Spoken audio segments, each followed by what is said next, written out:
D'abord la Crimée, puis le reste de l'Ukraine. C'était le plan de Poutine depuis 2014, car il considérait la Crimée comme le point de départ de son invasion. Tout a commencé avec la Crimée, et maintenant cela va se terminer avec la Crimée. Quelque chose a soudainement changé sur la péninsule, et cela a brisé tous les plans que Poutine avait élaborés. Le bastion du pouvoir russe en Ukraine n'existe plus. La Crimée est progressivement libérée par l'Ukraine, et ce changement soudain la rend plus vulnérable que jamais. Quand Poutine a lancé son invasion, la Crimée occupée illégalement était vue comme un point clé du plan russe. Les approvisionnements de Russie continentale arrivaient en Crimée par le pont de Kertch, construit pour 3 à 5 milliards de dollars par la Russie. Ces approvisionnements partirent de Crimée vers l'Ukraine, et tout le matériel installé par Poutine sur la péninsule pourrait servir à frapper l'Ukraine à distance. Tout cela était si simple. La Crimée serait centrale dans la stratégie russe pour l'est de l'Ukraine. Mais même les plans les mieux conçus peuvent s'écrouler lorsque vous sous-estimez votre ennemi, et Poutine fait cela depuis 2014. L'Ukraine savait comment Poutine voulait utiliser la Crimée dès que la Russie l'a prise. Et même si ce que l'Ukraine fait à la Russie en Crimée a fait la une des journaux depuis 2022, la réalité est que l'Ukraine prépare et développe une campagne pour reprendre la Crimée morceau par morceau à la Russie presque depuis l'annexion de la péninsule. Comme le rapporte le National Interest, dès 2016, les services de renseignement ukrainiens poussaient à des actions plus agressives contre l'occupation russe. L'Ukraine voulait que les États-Unis interviennent pour déloger la Russie, mais ils ont refusé. C'était une ligne rouge que les États-Unis n'étaient pas prêts à franchir, car ils craignaient une escalade de la part de la Russie. Alors l'Ukraine a pris les choses en main.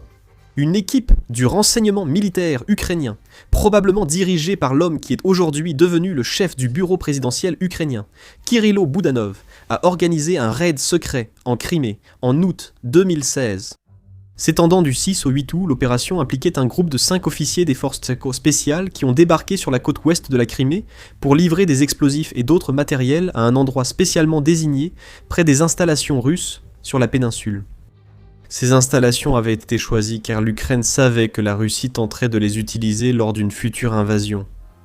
Malheureusement, le raid a échoué.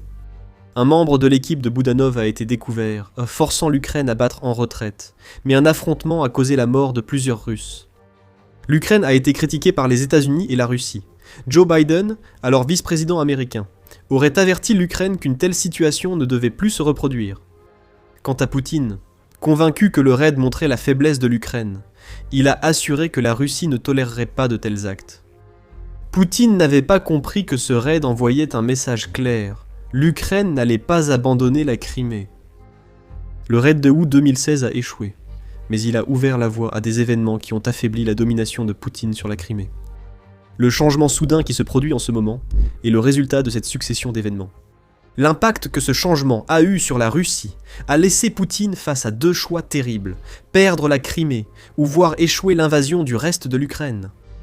Avançons rapidement jusqu'en février 2022. L'invasion à grande échelle que l'Ukraine savait inévitable commence officiellement, et Poutine pensait toujours qu'il détenait tous les atouts en Crimée. Poutine, d'une arrogance extrême, croyait que la Russie avait déjà subi la plus forte riposte ukrainienne sur la péninsule 6 ans auparavant.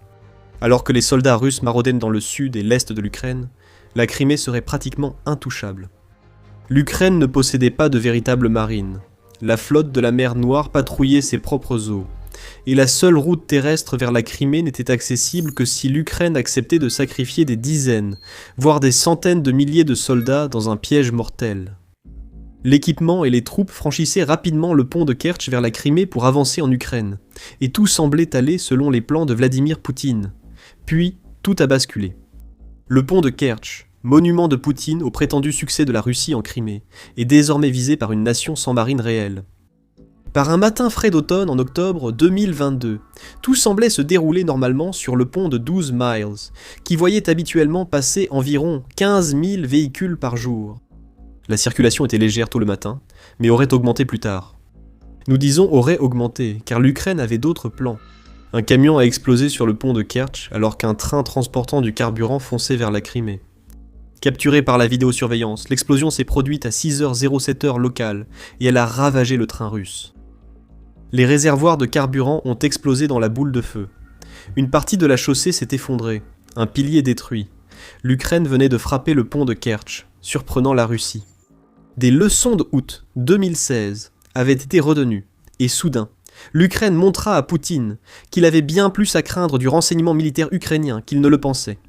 Au fil des années suivantes, le pont de Kertch a été à nouveau visé à plusieurs reprises. Une nouvelle attaque en 2023 a secoué le pont. 2 ans plus tard, le service de sécurité ukrainien a placé des explosifs sous-marins sur les piliers du pont de Kertch après une opération de plusieurs mois. Ces dispositifs ont explosé en juin 2025, envoyant un nouveau message à Poutine qu'il ne pouvait pas protéger le pont, qui signifie tout pour lui. Puis, le 4 mai 2026, on a appris que des drones maritimes ukrainiens avaient éliminé tout l'équipage d'un bateau du FSB qui gardait le pont de Kertch, préparant ainsi une future attaque.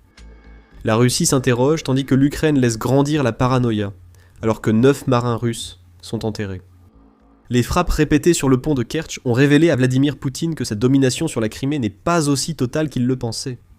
Le pays sans véritable marine attaque un pont facilitant le transport de soldats et de fournitures russes au-dessus de l'eau. Et cela n'était jamais censé arriver. La Crimée, en tant qu'outil pour l'invasion de l'Ukraine continentale, a été compromise. Mais Poutine aurait pensé que la Russie avait encore la flotte de la mer Noire. Mais ce n'est pas tout à fait le cas. Grâce à des missiles, des drones aériens et des drones maritimes toujours plus performants, l'Ukraine a semé le chaos parmi les navires de guerre russes, protégeant les routes maritimes vers la Crimée.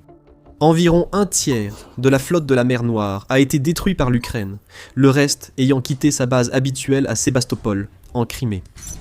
Les navires russes se cachent à Novorossiysk, ne servant qu'à lancer des frappes à longue portée contre l'Ukraine, après avoir échoué à contrôler la mer Noire.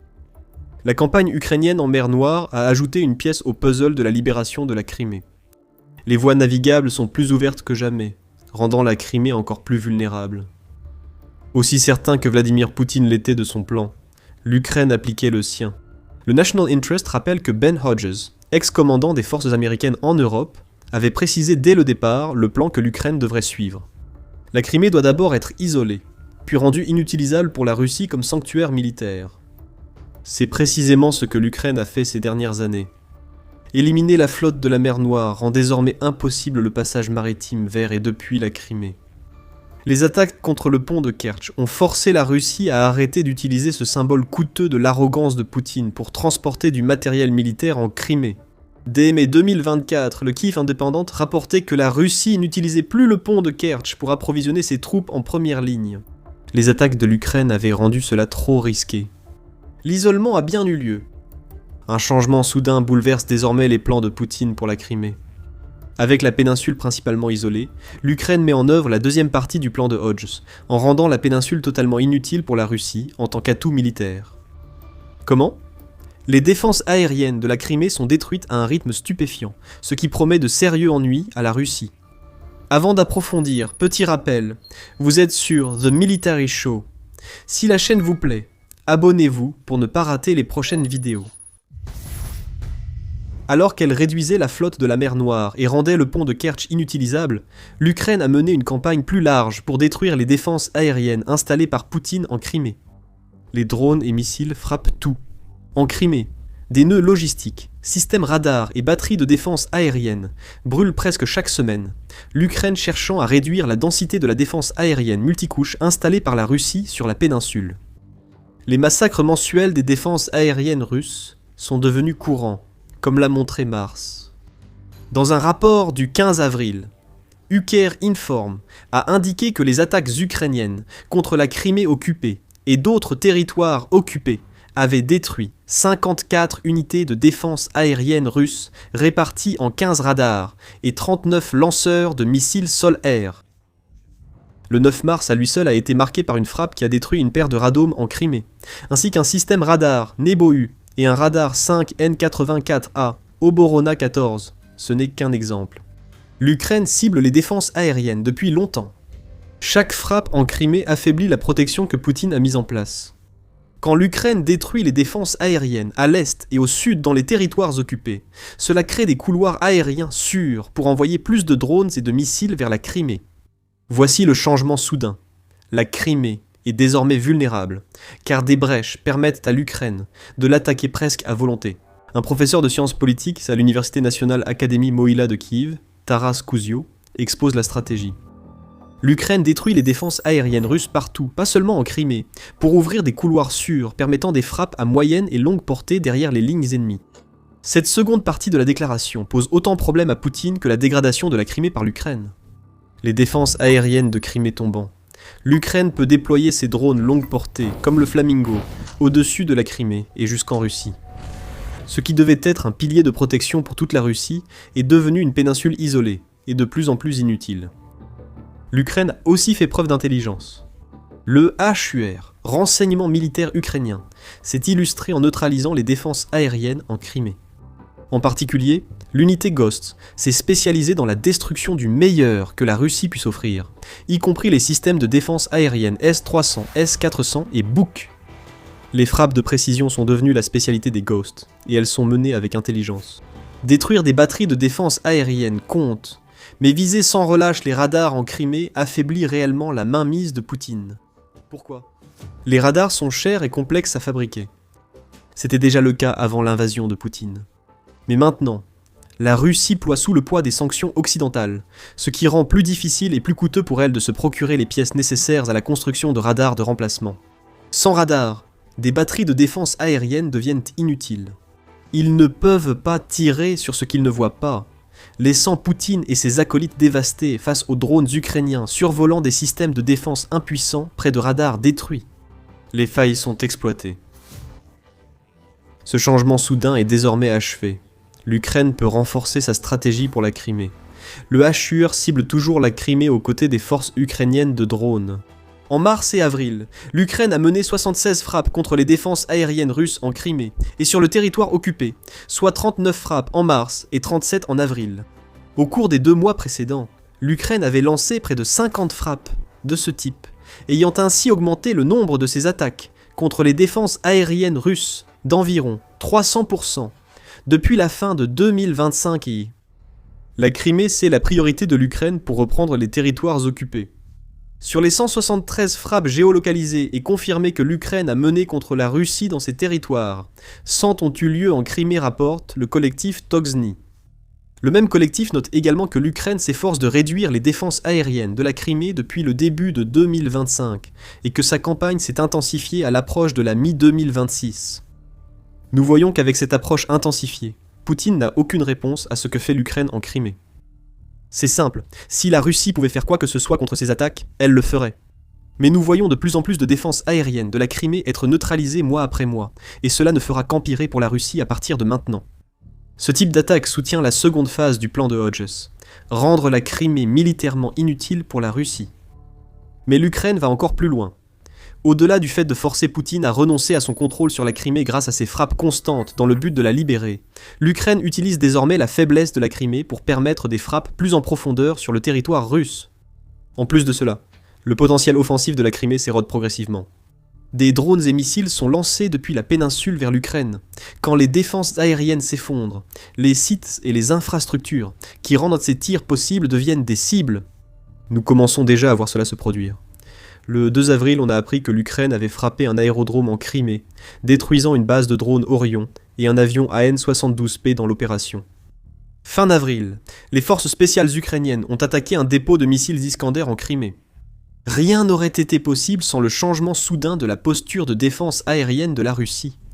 La protection a cédé, et le reste du matériel militaire de Poutine en Crimée est désormais une cible légitime. Où en est actuellement le contrôle de Poutine sur la Crimée ? La Russie contrôle toujours la péninsule, bien sûr, mais ce contrôle s'effrite. Le pont de Kertch est désormais presque inutile militairement, et la flotte de la mer Noire, prévue pour partir de Crimée, s'est éloignée au maximum de la péninsule. Mais c'est le problème de la défense aérienne qui est le véritable point faible pour la Russie. Les batteries de défense aérienne, radars et équipements protégés sont en train de brûler. Cela place Poutine devant un vrai dilemme. Renforcer ou abandonner ? Pour garder la Crimée, Poutine doit y acheminer davantage de ces systèmes que l'Ukraine détruit. Il faut retirer les systèmes des territoires occupés ou de la Russie. Ces systèmes sont précieux et, comme l'Ukraine l'a prouvé à maintes reprises, extrêmement vulnérables. Un radar de défense aérienne envoyé en Crimée aujourd'hui devient une cible ukrainienne dès demain. De plus, la Russie ne construit pas de nouveaux systèmes pour remplacer ceux perdus en Crimée. La Russie peine à produire des équipements nécessitant des composants high-tech, comme les radars ou missiles, si bien que le matériel envoyé en Crimée provient surtout de stocks existants. Finalement, les stocks finiront par s'épuiser. La Crimée sera de toute façon sans défense face aux frappes ukrainiennes. La seconde option pour Vladimir Poutine est d'abandonner totalement la Crimée comme base stratégique, logistique et d'armement. Cela rendrait la Crimée pratiquement inutile pour soutenir l'invasion de l'Ukraine continentale. Mais au moins, le matériel qui est simplement détruit sur la péninsule pourrait survivre un peu plus longtemps, en Russie ou dans les autres territoires occupés.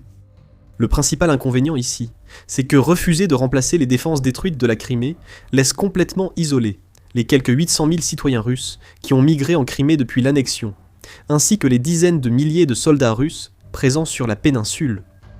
L'un d'eux voudra-t-il rester alors que drones et missiles ukrainiens peuvent frapper à leur guise? Qu'il ravitaille ou abandonne la Crimée, Poutine compromet son effort de guerre. Il prépare soit la Crimée à une libération, soit affaiblit ses forces ailleurs pour protéger un territoire que l'Ukraine attaquera de toute façon. La plus grande ironie frappe désormais Poutine.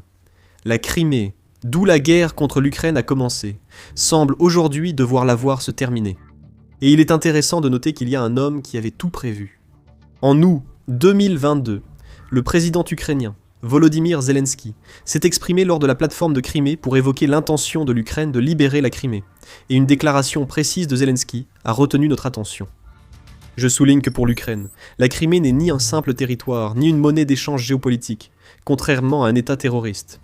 Pour l'Ukraine, la Crimée fait partie de notre peuple, de notre société, une communauté de personnes à laquelle nous garantirons la liberté et pour laquelle nous rétablirons la modernité, a déclaré Zelensky. L'Ukraine a clairement annoncé à la Russie ses intentions dès le départ. La Crimée n'a jamais été destinée à être cédée. Zelensky et l'Ukraine tiennent désormais les promesses de août 2022. La mainmise de Poutine sur la péninsule conquise en 2014 n'a jamais été aussi faible. Avec le changement soudain, qui a permis à l'Ukraine de briser les défenses aériennes de la Crimée, il ne reste plus qu'à attendre avant que ce territoire, censé être l'atout majeur de Poutine, ne devienne le lieu où la Russie finira par perdre la guerre contre l'Ukraine.